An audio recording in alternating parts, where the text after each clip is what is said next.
Thank you very much for the lovely introduction and being allowed to come here for the third time. It's a real privilege to come and talk to you here. I worked earlier in Oxford University.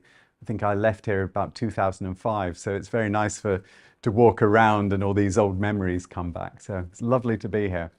So what am I going to talk about today? Well, for me, and this was a quote that Daryl took and used actually in advertising this talk, and I hadn't thought so much about it, but I wanted to lift it up again, because for me as an applied mathematician, the calculations are secondary. Now, I'm quite good at maths. I'm quite good at calculating things and doing the manipulations required, and I suppose I teach it, so I have to be reasonably good at it. But that's never been the thing that motivates me first. I'm not one of these people who likes to sit and do long calculations. Or, well, maybe I like it a little bit, but not a great deal, not as much as many of my pure mathematics colleagues. The reason I got interested in mathematics, and this really came from an early age, the reason I got interested was I wanted to understand the world around me. And I felt that mathematics was the toolkit which I could use to get that understanding. And that's what we're going to look at today. That's the story I'm going to tell. I'm going to try and give you an insight into how my own thinking works in 4 different stages, looking at statistical, interactive, chaotic, and complex thinking. And I'm going to illustrate it with stories. Some of them are going to come from football, because Daryl has told me that I'm very popular in my football talks. I thought I'd throw in a little bit of football for you.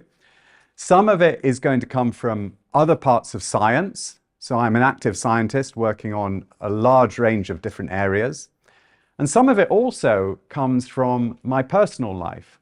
So how I use mathematics to think about the types of social problems that I encounter every day, how I interact with people, when things go wrong, how I can find a solution for them. So I'm going to take all of those 3 different branches, science, football, and our personal lives, and use them to illustrate these 4 different ways of thinking. So the first way of thinking we have is statistical. And when I did this, I also went back in time, and really applied mathematics is just a little bit more than 100 years old, really, the things that we use today.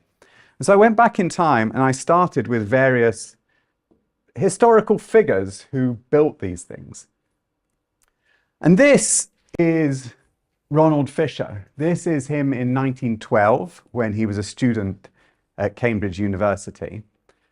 And Fisher was an incredibly arrogant young man. He believed that he was smarter than everybody around him. And at school, he was smarter than everybody around him. And he went to Cambridge University, which was, this is going to sound controversial, but at the time, if you wanted to study mathematics, Cambridge University was the best place to study mathematics in the world. And he went there and he found that he was pretty much smarter than all the other students. And he also thought that he was smarter than pretty much all of the professors. And so you can imagine Fisher, he was sitting in his room a few weeks before the Tripos exams, which of course he aced. He was sitting in the room not studying for the exams, but he was trying to work out how the mathematics he was using was coupled to reality. He felt that when the people who taught him mathematics, the professors who taught him, when they used it, they didn't see the coupling between what they were proving and the results they had and how that actually could be used. And that's what he wanted to find. He was sitting looking for that solution. And it didn't go well for him, right? He wrote an article, nobody read it, nobody was interested in his ideas, and he ended up pretty much in a wilderness. He wanted to fight in World War I in 1914. He couldn't because he was too short-sighted. And he ended up buying a farm and trying to run this farm, which he was absolutely terrible at. He just couldn't manage to, he wasn't very good at working hard. He was good at having theoretical ideas, but not getting anything done. But he was rescued, and he was rescued by a guy called Sir John Russell. And Sir John Russell, he ran Rothamsted Experimental Station. And he actually said he was looking for an oddball mathematician to look at all their experimental results. And so he recruited Fisher, and here is Fisher pictured on the left-hand side. And this is how he could typically be seen at Rothamsted. He would be sort of puffing smoke and explaining ideas to people. And in this picture, he's at a tea party. Now, Sir John Russell, he instigated the tea party because at Rothamsted in 1919, they started to have women working there. And he felt that if they had lady employees, he didn't really know what to do with them, but he knew one thing: they needed to drink tea. And so he made tea for these. So they started having a tea party for these for the women, ostentation essentially. But he went on. Oh, well, everybody had the tea in the end, and they became a very central part of what was done at Rothamsted. Now, at one of these tea parties, there was Dr. Muriel Bristol, who was one of the experimentalists and one of the people who did the studies on crops. And Fisher was about to serve her tea, and she said, "Stop, I need to have my milk first." And Fisher, as usual, in his arrogant way, he said, "Nonsense, this can't be true. It doesn't matter if you have your milk first in your tea. You can have your milk afterwards. You know, it all mixes up together. There's no difference if you have your milk first or if you have your milk afterwards." And he wouldn't just stop there. He wasn't happy until he'd done an experiment and tested if Dr. Muriel Bristol could tell the difference between if she had her milk first or her tea first in her tea. And so he set up an experiment to do the test, or he got some of his colleagues. They suggested various methods how they might do that.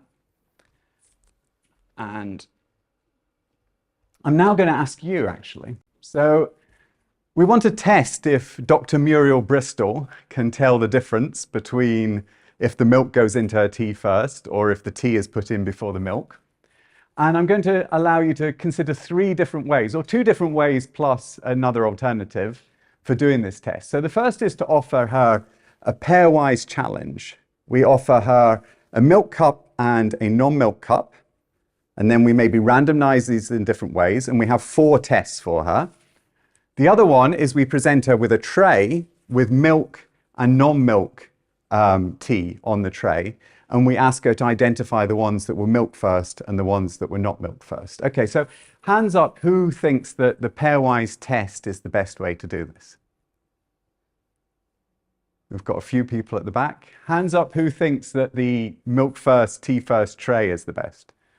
You can do better than this. Okay, now we've got a few more hands up. So I'm taking the rest of you going for option C, and you're thinking that there's no difference between these 2 methods, that they're both the same.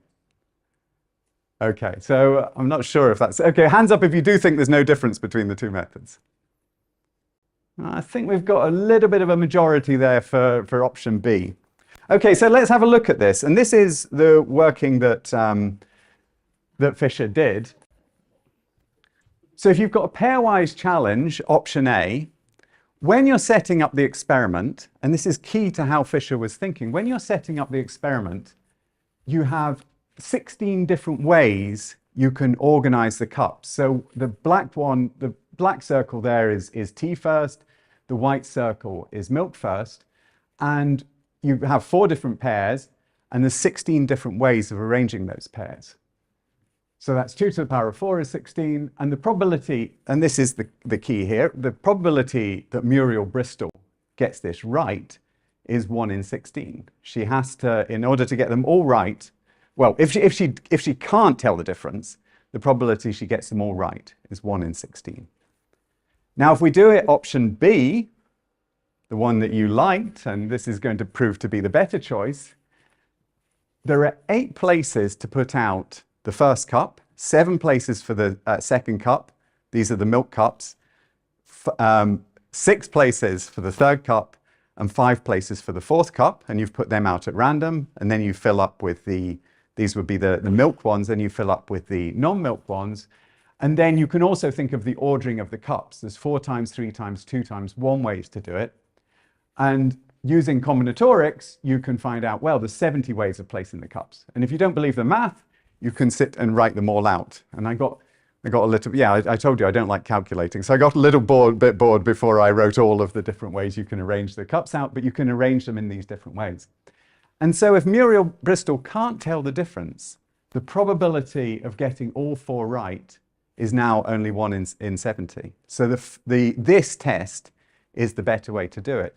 And this, I think, is a perfect example of using a nice piece of mathematics in the form of combinatorics, and that's what Fisher did. He used different parts of combinatorics to solve a problem in experimental design. And he went on to write a book, which is still a sort of handbook used today of how you design different experiments. This is his Latin square design, which is a different design than the randomized design we just talked about. But he could then, from there, start to spread his statistical ideas. And there's just an incredible power, I think, in being able to think about the correct way to do an experiment or the correct way to analyze data. Now, as Daryl said, I have worked on football and I've worked in mathematics in football. And this has taken me on some amazing journeys. And it's very nice to, for example, had a thing with Gary Neville. So I like to show off now about my sort of footballing contacts. I think Gary Neville is the most famous footballer I've met on my journeys. So I just wanted to sort of throw that in there. And what's invariably happens when I talk to footballers or former footballers or coaches about mathematics and football is that they have this thing where they say, oh, well, you know, numbers can tell us something, numbers can tell us a few things, but you can't measure a player's attitude. You can't measure. And so Gary said that when we did this thing together, he said, oh, you can't measure if a team goes a goal down, you can't measure the player who really gets everyone going, who really rallies the team and gets them going again. And I was sitting there thinking, yeah, actually, that's exactly what you can measure with statistics. And so a few days after Gary said this, I sent him an analysis where we analyzed exactly that. We looked to see what happens when a team concede a goal. So this is Trent Alexander-Arnold in a game in the 21-22 season. And the central line here, the central dotted line, which is highlighted, is when they conceded a second goal against United. They lost the game 2-1 in the end, and just after half-time they conceded a second goal. And the squiggly line that's going up and down, that's Trent Alexander-Arnold's performance on the ball. And as time goes on, you can see that he's getting better and better. He's actually producing lots of good passes for his teammates. And then the goal goes in, dotted line, and then you see his performance drops back down again. And so in this particular case, if we do so we ended up calling this the Gary Neville statistic. So if we do the Gary Neville statistic on this, his performance goes down after they concede a goal compared to his performance in the 15 minutes before they concede a goal. So it's a measurable statistic. And in this way, you can, for example, we looked at the top strikers in 21-22, and it was quite interesting because you might call Jamie Vardy a player who's got a lot of attitude or character or something like that. And then it turns out that's what we got when we measured it. When Jamie Vardy's team went down, they went down a little bit more often than some of the other teams, but he got better 29 of the times, worse 13 of the times, and his performance was the same about 5 of the times. And you can see, yeah, there's a ranking of the top 5 players for that season in these different situations. And it's very nice, I've put in parentheses here because we used precisely one of Ronald Fisher's tests, Fisher's exact test, in order to test if these players were statistically better when their team went down or not. And so there's all types of ways in which we can use statistics. Another example, and now we're kind of moving over to the edges of the limits of statistics. And I think that this is a very important point because while I think Gary is wrong in that you can't measure attitude at all, he's right in another way because you can't measure everything. You can measure certain aspects of how a player gets better. It's one piece of information you have, but you can't measure everything. And this is from a study from a TED talk. And during the writing of the book, I watched a 25 most popular TED Talks because I was very interested how they use statistics in order to assess the validity of claims in TED Talks. And this was a talk by Angela Duckworth, and she said that grit is the idea of determination, how determined you are to succeed. That grit is the strongest predictor of success. And it comes from a study that she conducted together with some colleagues. And what they did is they looked at Ivy League undergraduates, I think at Yale. They looked at US military cadets, and they looked at people who were competing in a spelling bee. And before they started doing these activities, they asked them questions about how, if you start something, do you always see it through it? Those types of questions, a series of 12 questions about if they were determined, gritty types of people. And they found that grit, the answers that people gave in those questions were some of the biggest predictors of success. And that's what she said in the talk. And that sounds very impressive, a bit like me trying to persuade Gary Neville that we can measure attitude in football players. But if you look a little bit more closely at this, the actual study, as opposed to yes, we shouldn't measure success on how many times people have watched a YouTube video, because this YouTube video has been watched 25 million times. And it's not Angela Duckworth who wrote the headline on it, but her paper reveals quite clearly, and she doesn't try to hide this in any way at all, that grit just explains 4% of the variance between people. Now, 4% of the variance, how much is that? It doesn't mean that only 4% of people are explained by this. I'm going to try and show you what 4% of the variance looks like. 4% of the variance looks like this. So if you measure grit on the scale 1 to 5 on the bottom here, and you look at grade point averages, for example. Now, this isn't real data. This is data I've just made up in order to illustrate what 4% of the variance looks like. 4% of the variance would have some type of relationship a bit like that. And you can see, if you squint carefully, I can't see it from this angle, but I think maybe you can squint and see this. There is a kind of increasing trend there between grit and grade point average. But you also see there's some people who, and there's lots of people who are very gritty and are successful, and there's people who aren't gritty and aren't successful. But there's also lots of people who are very gritty and don't get a high grade. And there's lots of people who aren't very gritty and do get a high grade. And so when you're interpreting this, you shouldn't confuse, so I often say that you shouldn't confuse the forest for the tree. You're a tree, right? Every person in this room is a tree. So if we tested all of your grittiness and your success in life, we'd find some kind of relationship like this. But it wouldn't mean that you necessarily, as an individual, had this relationship between grit. So if you're not a gritty person, if you never see through any projects you start, you don't need to worry at all. You're going to be absolutely fine. There's lots and lots of ways in which your life can succeed. And this, what I've tried to do here, and I'm not sure if I've got the arc quite right here, but the arc I want to describe here is I want to start by saying statistics is very powerful. I can show off to Gary Neville about it. But then at some point, statistics doesn't actually give you all of the answers, right? And that's very well illustrated if we actually go back to Ronald Fisher, this rather arrogant young undergraduate student, because Ronald Fisher also has another side to his story. He was from a very early age, and this picture was taken in 1912, very interested in eugenics. And he had this idea that we needed to breed people to be more like him, like to be more clever and smart and good at maths and so on.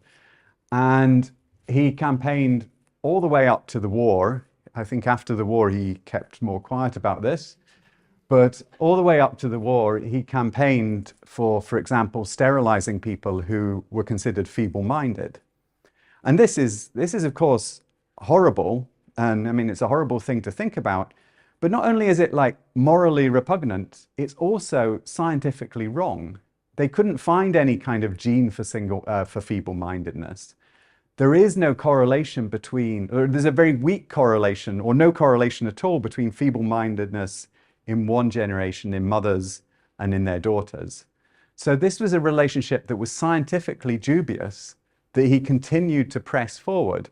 And the reason he was successful is because, or the reason he was successful in pushing his thing forward, was that he would use statistics in order to sort of attack his opponents. He would call them all stupid, they didn't understand statistics. So he would actually use statistics to undermine other people's arguments in a really counterproductive way.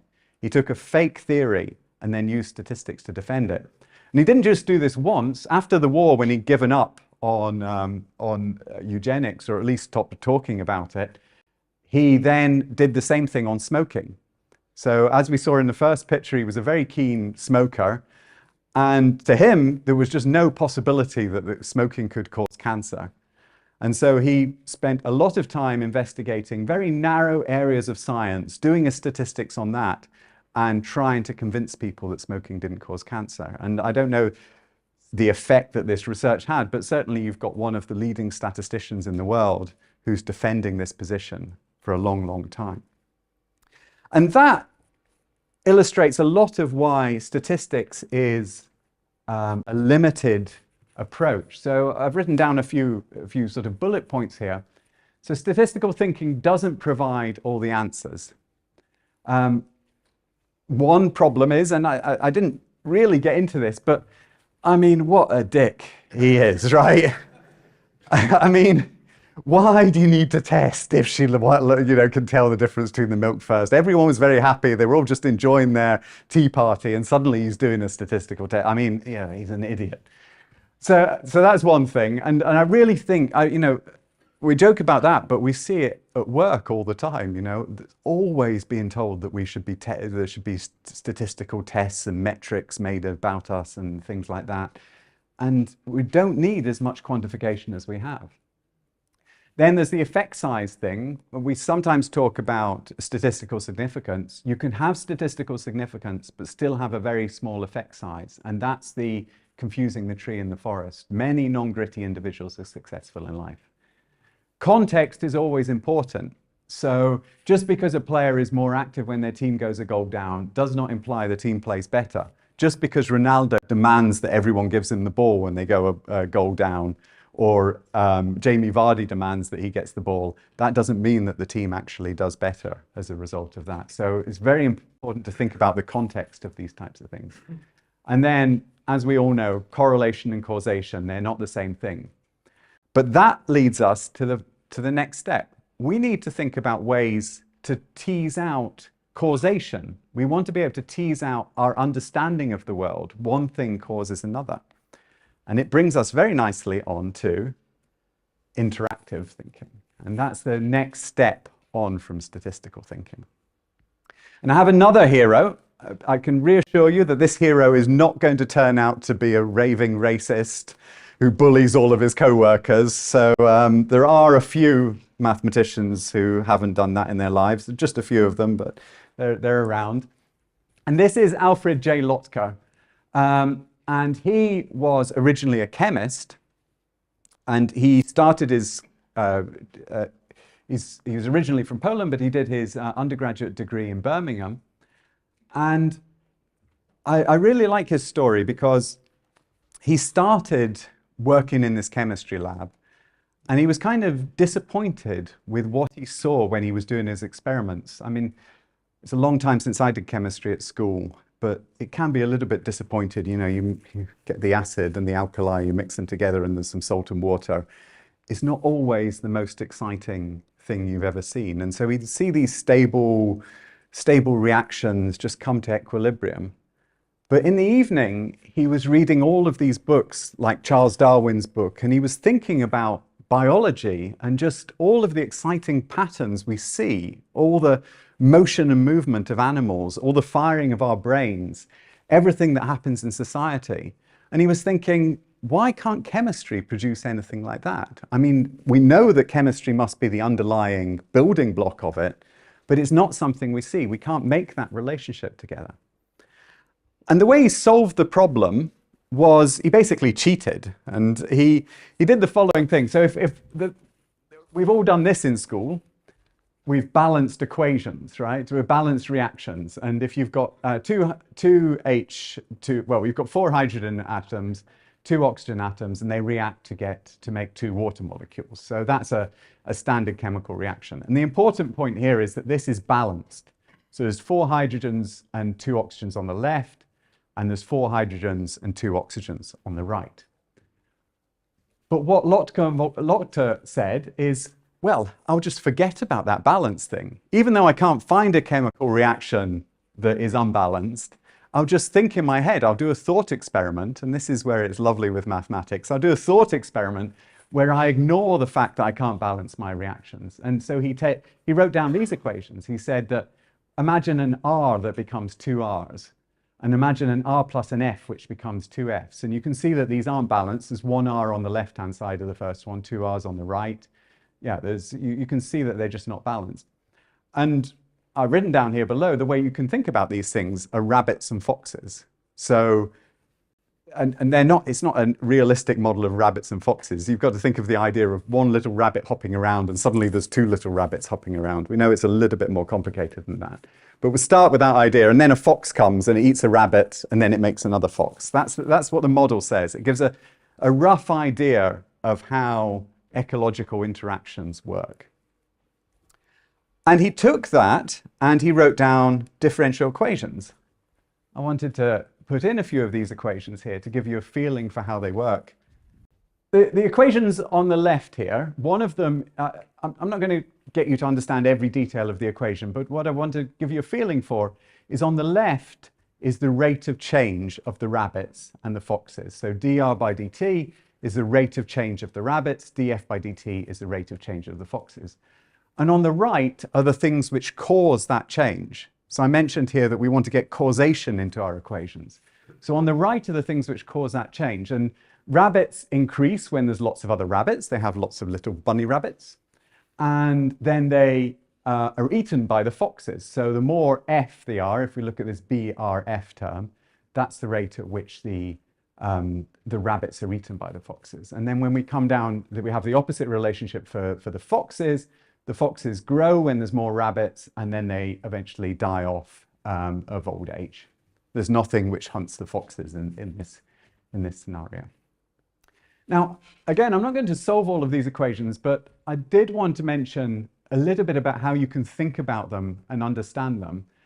And on the right here, I actually learnt this from Philip Maney when I was here in Oxford about these types of methods. But he had a very lovely method, a professor of mathematical biology here, for solving these equations without solving them. So you can split up the plane of foxes and rabbits, and you can identify a point on that plane and look to see, do the rabbits increase or do the foxes increase? So in the bottom left-hand corner, the foxes go down because there's not enough rabbits to eat, but the rabbits go up because there's not enough foxes eating them. And that goes on until there's a sufficient number of rabbits, and then the foxes start increasing. So in the bottom right-hand corner, this arrow points up. And if that arrow points up, well, then the foxes increase.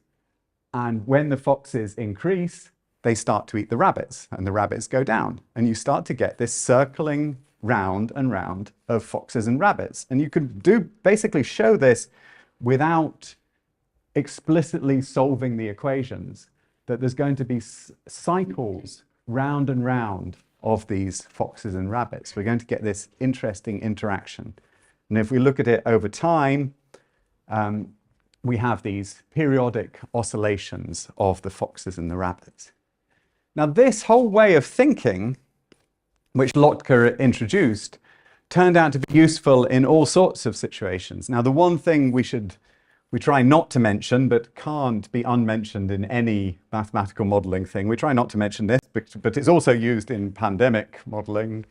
And you've all heard about these epidemic curves and R values and so on. But that's the same thing, that a susceptible plus an infective becomes 2 infectives. And that's an example of one of Lotka's unbalanced equations, which allows us to describe how an epidemic will spread through a group of people. Now, I'm not going to go into, as I said, I don't want to talk too much about epidemics, but this example I really love, so I'm going to talk about this example. This is a study I did together with some colleagues, and this is a very cruel, well, it's not that cruel, but we had a group of undergraduate students. We got a third year undergraduate student to give a seminar to first year undergraduate students. And we told the first year undergraduate students, remember to give a round of applause after the seminar, just to show your appreciation. And then what we were really interested in was how people applauded. What are the cues that make people applaud? And we could see that people start applauding when other people around them start applauding. And you basically have an epidemic of applause. And that's what the first green curve shows. That's the number of people clapping. That's the spread of the applause virus going through the group. But then, and this doesn't happen in real diseases, you also have a social recovery. So when people stop clapping, they look around and they hear that other people have stopped clapping. And it was actually a little bit like when Dirrell left the room just now. There was a sort of start signal there that there might be something going on, that we might be about to start. And you all started to go down in volume, and suddenly everyone was quiet. And that's the type of social effect. We're very aware of all kinds of small social details, and these spread through us in a group. And the conclusion that what I love about the recovered thing is because we have that social recovery. So, and I try to always remember this, that if at the end of a talk you've given or a presentation, if the clapping goes on for a long time, that's not because you gave a good talk. It's just because your audience aren't particularly coordinated. So they couldn't manage to stop together. And I think that's what I would encourage you to think about. And I said that I also wondering about the personal aspects of this. It's nice just to sit sometimes and think about the social reactions that you have in your life and how they work. And I've written down a few of them. I haven't told you what they are yet, so I'll tell you what they are. The top one, that I was imagining, this is a person P, and then it's plus an O. This is a sofa that the person has outside the house. And so we have P plus O goes to P plus O. If you're just one person and you've got a sofa outside the house, you're going to still be one person and you can't get the sofa into the house. So what you have to do, and this is the bottom equation, is you have to get a friend. And so the bottom one is 2P, two people, plus a sofa that's outside the house. It's still two people. You've still got your people afterwards, but you've moved your sofa into the living room. And you can write those social interactions for every type of activity. The ones on the right here, I was thinking about smiling. So if you're a smiley person, Y, and you meet a non-smiley person who's X, then if you smile, then hopefully they become a smiley person too. But that's not always the case. Sometimes, you don't always start smiling because somebody else is smiling. They might just be an idiot who's just smiling for no reason at all. What happens most often, actually, in human social interactions is you believe the following equation, the equation at the bottom. This is the most common equation, I think, that describes human behavior. And that's that a non-smiling person plus 2 smiley people will become 3 smiley people, because then they're convinced there actually must be something to smile at. And I use that a lot in my thinking. If I'm thinking about how to, in the book, I take an example of if I'm trying to get if a group of friends are trying to get going with some kind of healthy activity.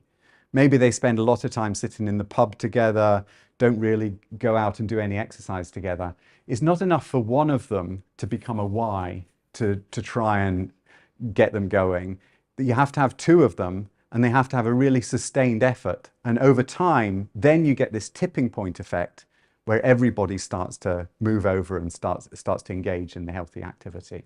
So those are the types of things you have to think about. What type of chemical reaction, what type of social reaction am I involved in? And that's been a lot of, to be honest, this has taken up a lot of my adult life, is studying these types of things. And to give you a little bit of a flavor of the sorts of things we do, this is just to give a sort of overall representation, but when we modeled fish, for example, we would create models which described their social interactions, described how one fish turned left if another fish turned left, if another fish turned right, and so on. Then we would build in the top there, it's a mathematical model. We've built a fish movement and so on. So we'd show that these simple rules of interaction would produce their collective behavior. Then we'd study also the movement of individual fish. That's the colored idea at the bottom. Then we'd actually frighten all of the fish, and we'd look at how they made an escape wave. We'd measure that escape wave, and then we'd use models to understand that escape wave. And it's a very powerful way of thinking throughout science, that you can build up these models of interaction, you compare them to reality, and build a better and better understanding of fish behavior. And we do a lot of similar things in football. So this is an example of an attacking run by Marcus Rashford. And the model that we build for these types of situations, this red area here shows the territory that he controls. And this is a physics-based model where we say how fast can he run, where can he get to, and we can actually describe what area he occupies and also the value of that area. So how likely is his getting a pass at that particular point going to lead to a goal? And that allows us to actually scout players based on their runs, and it even allows us to scout runs where they don't get the ball. So in this example, we're interested in Luke Shaw here, and he's doing a run here on the left, and he doesn't get the pass. He'd love to have this pass, but he doesn't get it. But we can still measure the value that that pass created. So you can look at these counterfactual situations for football players.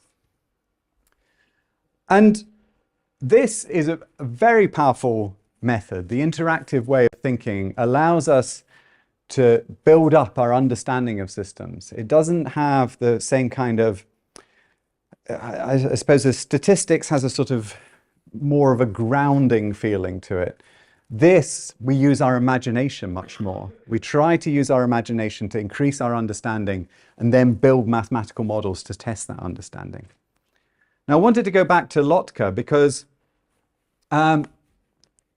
there are also limits to this way of thinking. And of course, I wouldn't have 4 if we'd solved it all now. So there's limits to this, and those limits were limits that Lotka himself hit. He wrote a book called Elements of Physical Biology, and he's one of these mathematicians who, and this happens a lot to us, is we sort of just get carried away and we believe that we can just explain everything with mathematics, that there's nothing that we can't explain.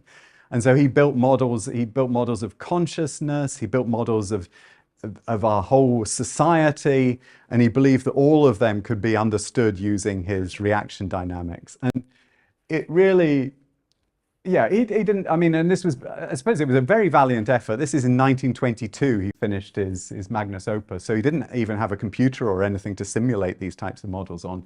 But he never really succeeded in pinning down one essential way in which you should approach all sorts of problems. He ended up kind of split between lots and lots of different small things. And that I can relate to that very well, because that tends to be how I work with lots of problems. There's lots of different methods and you're doing lots and lots of small different things in order to get your solution. The day of an applied mathematician it's not like these theoretical physicists, you know, they have like this beautiful theory of everything and they can come here and just say, oh, it's all this, and you go, wow. But no, it's not like that. It's more that you're sort of tinkering around with small different problems in lots and lots of different ways. So Lotka never found his grand theory of everything using interactive thinking. And one of the reasons he never found his grand theory was because he didn't know about chaos, which is the third way of thinking. Now, to introduce chaos, I'm going to go to another mathematical hero. This is Margaret Hamilton, and she was also, like the other two we've met, prodigious at school, very talented undergraduate student. She wanted to go on and do a PhD in pure mathematics, but her husband also wanted to do a PhD, and this is now in the 1960s, and she ended up moving to Boston, and she also had to get a job. She had a daughter to support, a husband to support, and so she had to get a job to support them. But the job that she got was programming this machine, the LGP30. And she fell immediately in love with this computing machine because she hated making mistakes. She hated errors. Whenever she calculated anything, she calculated it perfectly. And now she found that she could actually program this first computer to do the same calculations. And she got access to this computer because she was working in the lab of a person called Edward Lorenz, who was a professor of meteorology, but also with a mathematical background. There are a lot of mathematicians in this talk. So, and he wanted to predict the weather. He wanted to predict the future weather based on temperature, pressure, and so on in different areas. Could he predict the weather into the future? And she started writing computer code to do this. And this involved doing punch cards at the time. And she'd run her computer code. And they did this one thing, is that they simulated the weather one day. And the next day, they decided to check their results by making the exact same simulation on the computer to check that everything worked. But they found on the second day, they got a different result than on the first day. And Margaret was distraught because she didn't like making mistakes. She didn't want to think there was a mistake in her code, but she started going through the code and there was no errors in the code. And what they found was that the output of the simulation was in 6 decimal places, while the input they put into it was in 3 decimal places. So there was an error in the input in the 4th decimal place. And this meant that the weather simulation made completely different predictions in the future, going like 10 days into the future in the simulated world. It made completely different predictions in the future. And I didn't mention that this was a system of 14 differential equations that she solved. We've moved on from Lotka and Voltaire too. So she solved these 14 differential equations. And they make just this small error in the value you put in makes a massive difference. And that is the first indication of the butterfly of chaos, which many of you will be familiar with. And Lorenz went on, he worked with, Lorenz went on, Margaret Hamilton, we're going to find, also went on to do some very impressive things. But Lorenz went on with the help of Ellen Fetter, who replaced Margaret Hamilton as his programmer, to produce what we now know as we often think of this picture, I think of it as being the butterfly of chaos. And what it illustrates is, if you do start with 2 points very close to each other, we've moved now down from 14 dimensions to 3 dimensions again. If you start with 2 points very close together and they start to diverge, they'll move around on the same attractor on this shape that we have here, but they'll never come close, or they might come close to each other for a short amount of time, but they'll then live their own life. And so when we move from 2 dimensions up to 3, we have this chaotic movement where things never come back to the same place again. I think we're going to do my experiment. Okay, so I think we're going to do the experiment, and then I'll boot out something else, because you've listened to me patiently for 50 minutes, so you have to get to do the experiment. Okay, so here we're going to do this. So I want you to work in pairs. One of you should think of it, so look at the person next to you, and you might be a new friend that you've got today, or it might be somebody that you came with. And then I want one of you to think of a number between 1 and 99.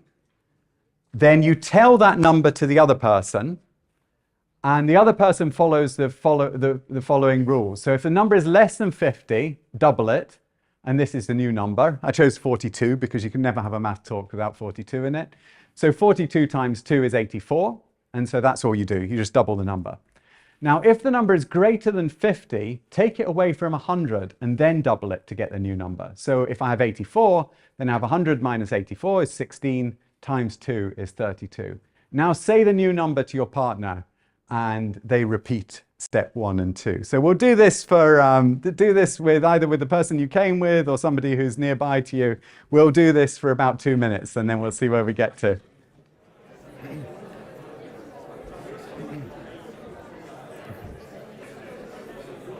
Good. I think you've done it very nicely done. I can hear the murmur of numbers everywhere. Very, very lovely. I'm not going to get you all to come up here and present your results. I just wanted to get you to get a feeling of this type of process. You're not generating purely chaotic numbers when you do this. If you'd started with 20, for example, you would have found yourself cycling around quite quickly. But if you started with a number that's not divisible by 5, you would have probably been on quite a long trajectory through different numbers. And the point I want to make about this process is the following, is that close together numbers very quickly diverge.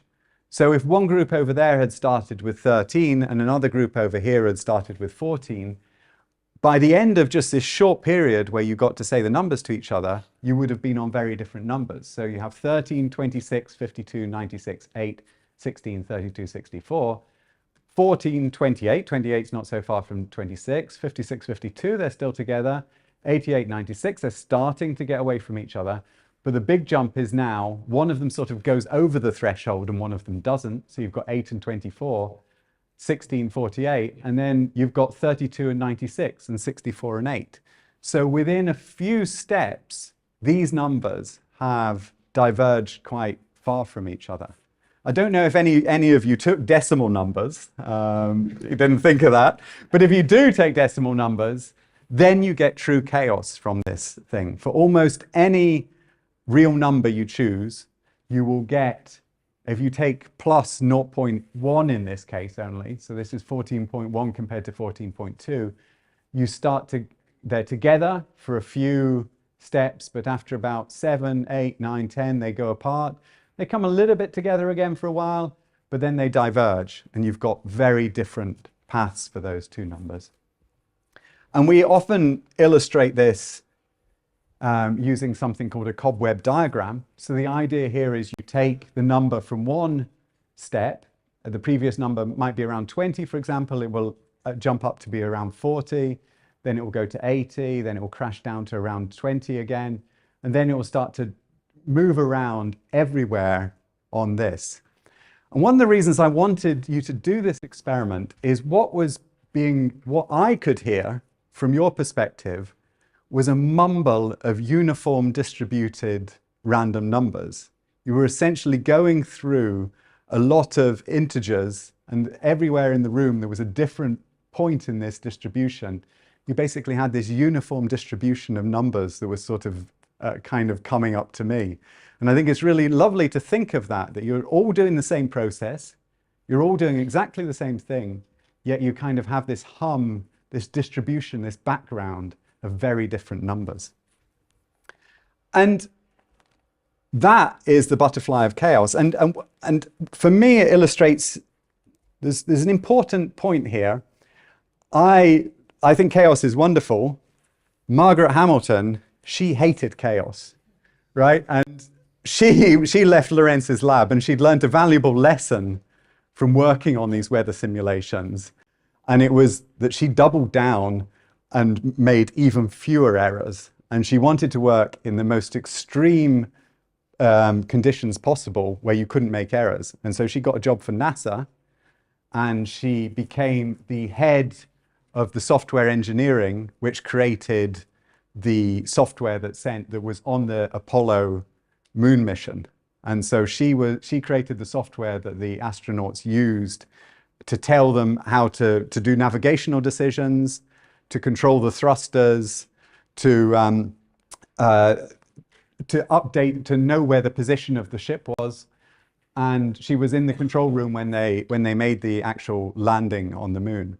And so I see this as a situation where you sort of have to choose, right? If you're going to control something because of chaos, if there's something you really care about or there's something that's really important, then you have to treat it like Margaret Hamilton does. You had to treat it like the moon landing.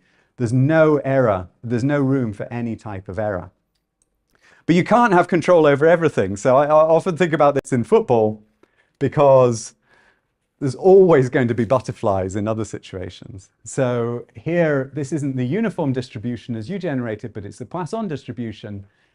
There are lots of other situations, football being one of them, where we just can't avoid randomness. Randomness is always going to pop up. We can control a pass like we talked about with the pass to Marcus Rashford, but we can't control what happens in 90 minutes of a football match. Football is to a very large degree random.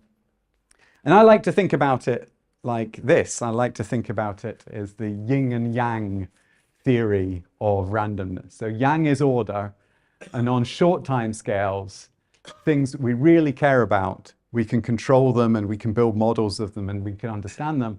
But yin is disorder, and on longer time scales, we just have to admit there's things that we can't control, that are beyond our control.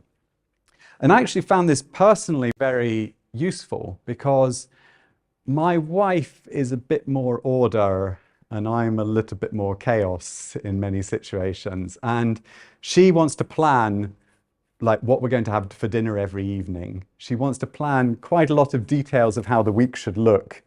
And I'm like, oh, whoops, I've got to go off and do this talk in Oxford. Or I can't quite remember the things that I've planned and said that I'll do. And I'm kind of, and so I have a kind of more random approach. And first of all, when I looked at chaos theory, I thought chaos theory was it was a perfect justification of my chaotic behavior. I could just go around, because there was no controlling anything. So, why bother?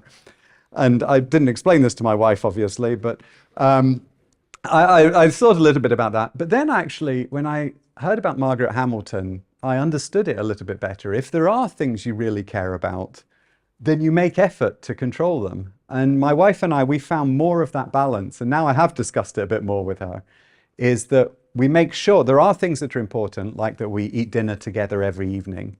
And we make sure that we do those things. And some of the other things, like if there's a big pile of dirty laundry that needs to be done or cutting the grass, we let them go over to chaos when we feel like doing them. So it's really, I think there's a nice way to find yin and yang in your life, to know that if you really care about something, control it well. If you don't care as much, just let the chaos take over. There's nothing you can do about it. Now, I have gone over time, and you wanted to know, of course, what is the fourth? Well, we've found we've found the three ways of thinking. I won't review them because I'm not going to go over time. The fourth way of thinking, I am going to spend a little less time on the fourth way of thinking for a reason. And one of the reasons is that you can maybe go out and buy the book and find out about the fourth way of thinking. But I would say a little bit about it because I also think, I do think it's something which should inspire younger researchers thinking about how they're going to make the next step in this. And this is a simulation produced by one of my master's students, Michael Hansen.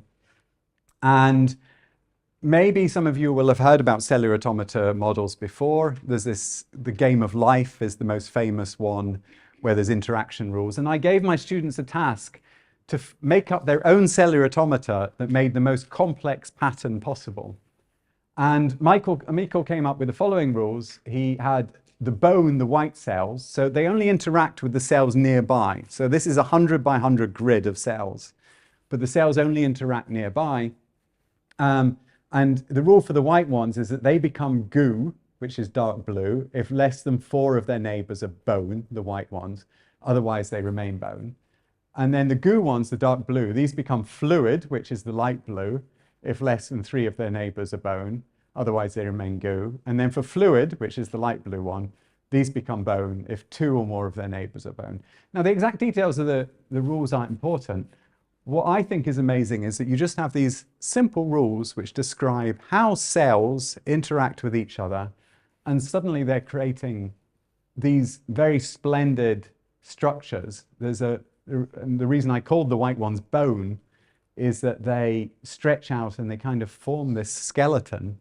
And between that skeleton, you have alternating dark blue, light blue patterns pumping backwards and forward. So with very simple local interactions, you have an extremely complex behavior.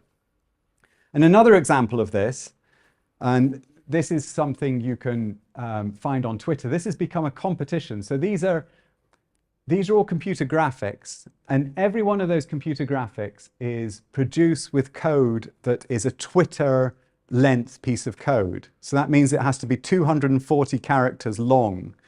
And so there's a whole kind of culture on Twitter of who can create a graphic with 240 characters.